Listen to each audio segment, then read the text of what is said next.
Bon matin tout le monde, mercredi le 2 juin 2021. Aujourd'hui, je fête le cinquième anniversaire de ma première présence sur scène en humour. Donc, ça fait 5 ans aujourd'hui, le 2 juin 2016. Je montais sur scène pour la première fois au Saint-André, à Saint-André-Avelin, avec le chum, maintenant l'ami Alexandre Bisaillon, animé de main de maître par Mélanie Ganimé. Avec le beau Frankie en plus, on avait eu bien du fun, beaucoup de nervosité avant d'embarquer sur scène, mais une fois que c'était fait, c'était parti pour un beau 5 ans d'humour avec des événements, des participations, des shows vraiment cool. Donc voilà. Bonjour tout le monde, me voilà en image devant l'auberge et club de golf Héritage de Notre-Dame-de-la-Paix. D'ailleurs, réservez vos temps de départ 819-522-6622 pour le week-end. Je ne sais pas qu'est-ce qu'il annonce pour le week-end, je pense qu'il annonce beau, donc profitez-en. La chaleur est de retour là, ce matin, c'était déjà chaud dehors, donc parfait. Un temps idéal pour aller golfer, profitez-en. Profitez-en. Yes. Aujourd'hui, pas de background. Je trouvais ça cool la dernière fois. J'ai fait ça très simple avec un écran noir en arrière. Fait que j'ai décidé de faire ça un matin aussi. Et aussi parce que ça marchait pas. On va dire les vraies affaires, là, parce que ça fonctionnait pas vraiment bien. Fait que j'ai décidé de pas mettre de fond d'écran. Fait que je pense que ça aide au système de mon ordinateur à processer l'image aussi quand je mets rien en arrière. Fait que c'est ça. Un petit fond noir à matin pour vous jaser. On jase de sport parce que ce soir, c'est le début de la deuxième ronde. Le Canadien qui affronte les Jets de Winnipeg à Winnipeg. Et c'est bien la première fois. C'est bien la première fois que le monde sont contents d'aller à Winnipeg. Mon chum Dave Godette en a fait un TikTok, là, une vidéo où est-ce qu'il dit avez-vous déjà été à Winnipeg? Il n'y a rien. Là, il dit que dans les westerns, quand tu vois passer les balles de foin, là, ben, ça a été tourné à Winnipeg. Ça. Fait qu'il se passe rien à Winnipeg. Et le Canadien pourrait peut-être être l'ambassadeur touristique de la ville de Winnipeg, hein, parce que c'est probablement le groupe de 40-50 personnes à être les plus heureux de se déplacer vers Winnipeg en ce moment. Alors, suggestion envoyée, le Canadien de Montréal pourrait faire des pubs de tourisme pour Winnipeg, la ville. On verra si ça va arriver. Mais ce soir, gros premier match. Ce soir, on parle déjà dans les médias de l'affrontement entre deux excellents gardiens, notamment. Donc, Connor Hellebuyck du côté des Jets de Winnipeg et Carey Price du côté du Canadien.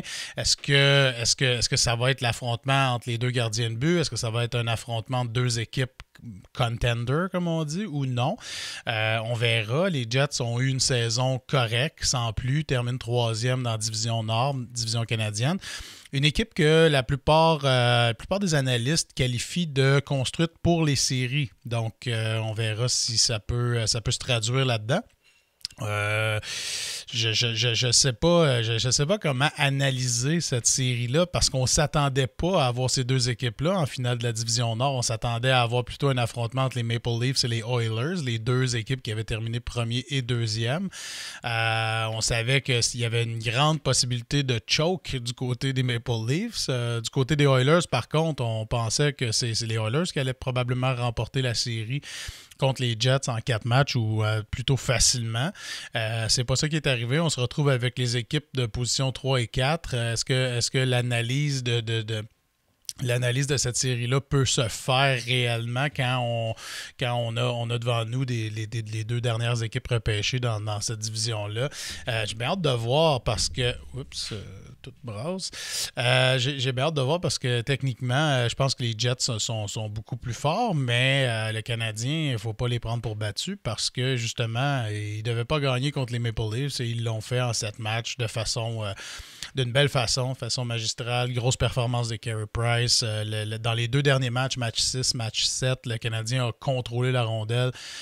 S'est pas laissé impressionner par la vitesse des Maple Leafs, a commencé à patiner comme ils sont capables. Donc, ça va être une bonne série, je pense, contre les Jets. Et ça commence à 7h30 ce soir et ce sera suivi du match numéro 2 entre l'Avalanche et les Golden Knights de Vegas. Donc, ce soir, prenez rien là parce que c'est un programme chargé. 7h30, ça commence Montréal-Winnipeg. Puis après ça, je pense qu'on peut tout de suite switcher à la game de l'Avalanche contre les Golden Knights. Je pense pas que les Golden Knights vont se laisser battre 7-1. Deux matchs de suite. Je pense que le retour, ça va être le retour de Marc-André Fleury devant le filet. Il doit être reposé, hein, parce que c'était ça la raison majeure pourquoi il n'était pas devant le filet au match numéro 1. Le coach a décidé de le reposer, alors qu'il y avait 2 journées de congé entre le match 1 et le match 2. Alors, décision très, très, très bizarre. Puis on peut pas dire que si le coach se défend en disant Marc-André, il avait l'air fatigué parce que ses performances n'étaient pas géniales en première ronde, il n'y a pas vraiment d'argument parce qu'il a vraiment été au top malgré que c'est allé en 7 matchs contre le Wild. On pouvait pas lui reprocher grand-chose dans le fond pourquoi cette série-là est allée en 7.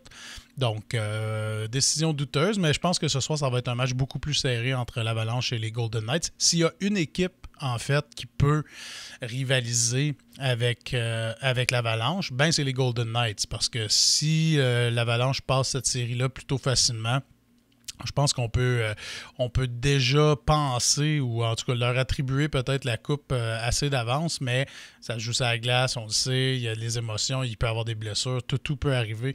Mais cette équipe-là, c'est un rouleau compresseur en attaque et ça va être ça va être très, très, très difficile de les arrêter. Fait que, à suivre ce soir, deuxième match.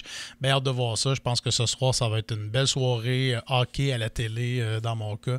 Donc, j'imagine que vous allez faire la même chose. Hier soir, les Blue Jays qui reprenaient l'action. Les Blue Jays c'était le premier match, en fait, à Buffalo, le nouveau domicile des Blue Jays. À partir du 1er juin, c'était déjà annoncé qu'il allait passer de Dunedin en Floride à Buffalo. Ceux qui se demandent pourquoi il change de domicile comme ça, pourquoi il n'aurait pas pu continuer à jouer à Dunedin, c'est qu'il y a du baseball des ligues mineures qui se joue à Dunedin. Donc, il y a une équipe de niveau A et je crois que peut-être en tout cas, c'est compliqué les mineurs au baseball. Là. Je pense qu'il y a 2 équipes de niveau A qui jouent dans ce stade-là, ou en tout cas, il y a 2 équipes qui jouent déjà dans ce stade-là. Ça devenait compliqué un petit peu. Et à Buffalo, les Bisons de Buffalo, là, dans le niveau 3A, n'avaient pas... il y avait de la rénovation à faire dans le stade. Ils ne pouvaient pas offrir le stade à partir du début de la saison. Donc là, c'était la date qui était prévue pour commencer à Buffalo, le 1er juin. Et Vladimir Guerrero Jr. a repris où il avait laissé. Il a frappé son 17e circuit de la saison. Ça le place en tête des frappeurs. Quel frappeur, mon Dieu Seigneur. Ça n'a pas de sens. Il voit la balle, puis je l'ai dit sur le podcast live avec la gang de Passion MLB. On dirait qu'il voit un ballon de plage s'en venir vers lui, puis il lit toutes les lancers. Puis ça, c'est un autre point, tu sais. Le gars, il frappe des bombes, là. C'est une machine, il frappe fort, puis tout ça. Il est capable de frapper la longue balle, mais il faut que tu anticipes les tirs à un certain moment donné. La balle, elle vient tellement rapidement que si tu n'es pas capable d'anticiper le bon tir, tu vas être en retard, puis tu n'en frapperas pas des longues balles.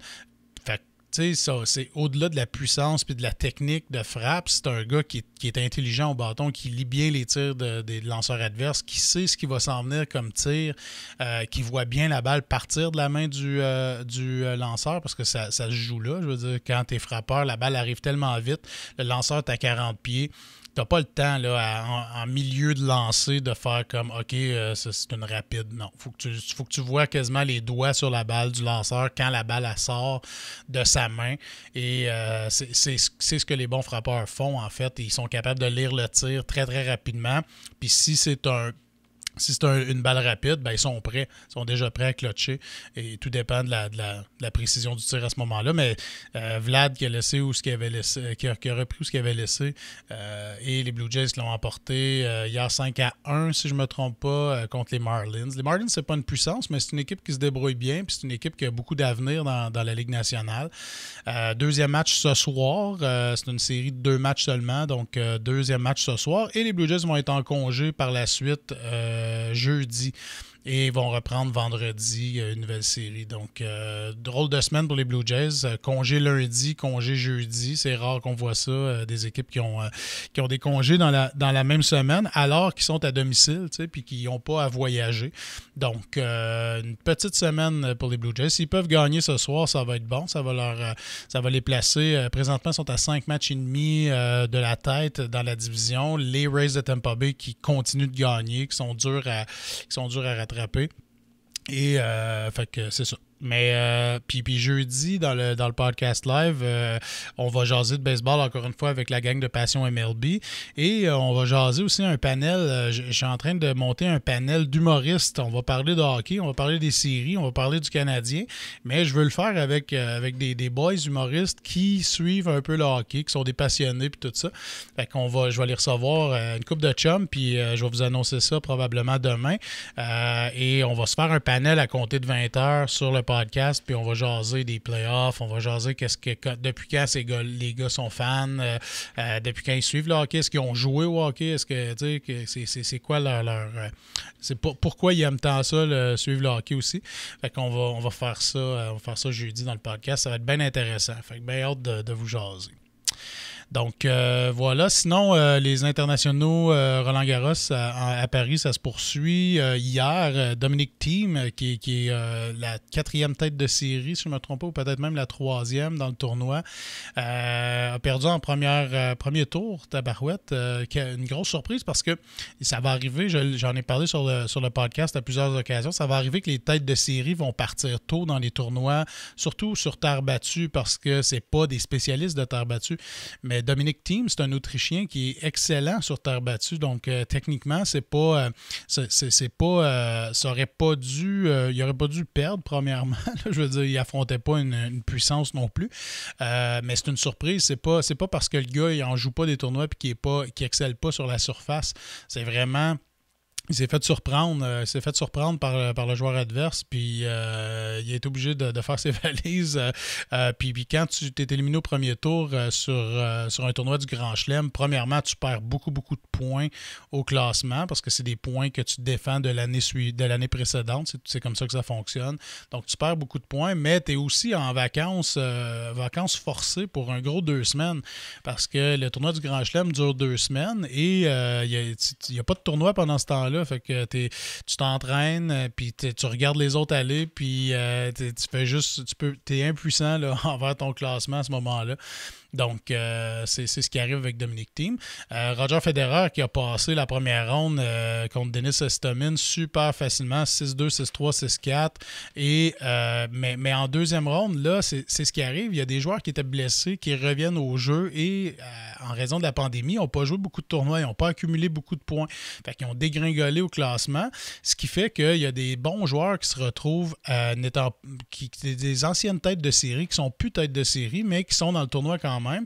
Et Federer va affronter en deuxième ronde Marin Cilic, qui a déjà été 5e joueur au monde tout récemment, mais à cause de blessures, il a dégringolé au classement. Et ça fait que, c'est ça, Roger Federer devra affronter Marin Cilic, qui est vraiment pas un 2 de pique, qui revient tranquillement, qui a joué beaucoup de tournois sur terre battue justement en préparation et qui a bien fait. Là, il a remporté beaucoup de matchs. Fait que ça sera pas un walk in the park pour Federer à son deuxième match, lui-même qui revient de blessure aussi. Donc, ça va être bien intéressant de suivre ça. Je crois que c'est pas aujourd'hui, par contre, je crois que le match c'est demain. Donc, je pense pas qu'ils s'affrontent aujourd'hui, mais ça va être à suivre.